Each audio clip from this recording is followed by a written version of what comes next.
Hello everyone, I'm here to talk to you about how to talk to your kids about COVID-19. And notice I said how to talk to your kids about it. You should talk to your kids about it. Your kids have heard about it, whether it's through social media, their friends, school, or others.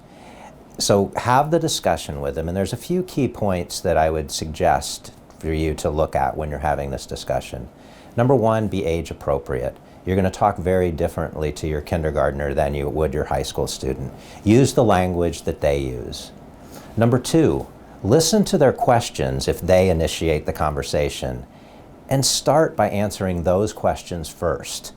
Don't get the nervous parent look and go, I'm going to tell you everything you need to know about COVID-19, and the kid will give you the deer in the headlights look like, I didn't want to know all that. So keep it to their questions and then give them time to ask additional questions.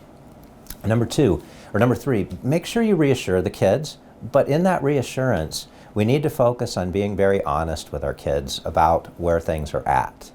Reassure them that there's some super smart people that are out there trying to keep us safe and keep us healthy, and we need to listen to their recommendations that are then given to us through our parents and through our schools and through other places that we interact. Also, I would encourage you to keep the family routine.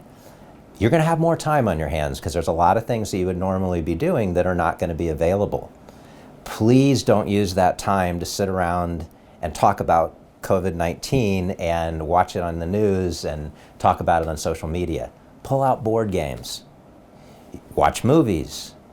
Do some creative gaming, arts and crafts. Use this as quality family time.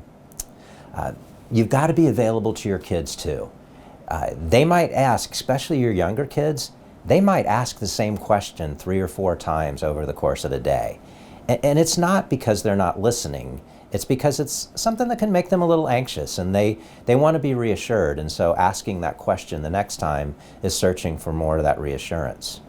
I think another thing to think about too is, as adults, we're not immune to being anxious about something like this. So I would encourage you, before you have that heart-to-heart with your family about this discussion, do a little anxiety check of your own and make sure you're in a good place to have this conversation, and think ahead about what you're going to say.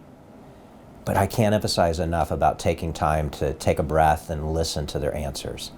Another question that I've been getting is, what do we do? How do we know if our child's too bothered by it? In other words, you're a psychologist. Should I bring my child to see you? And I trust your parental judgment. You'll know when. But in general, if the concerns about this at COVID-19 are so significant that they're interfering with the daily functioning in your child's life, that they're so preoccupied that that's the only thing they want to talk about, then it might be a good time to talk to your child's pediatrician, local psychologist, counselor. School is still in session, your school psychologist, but that's a really good time to reach out.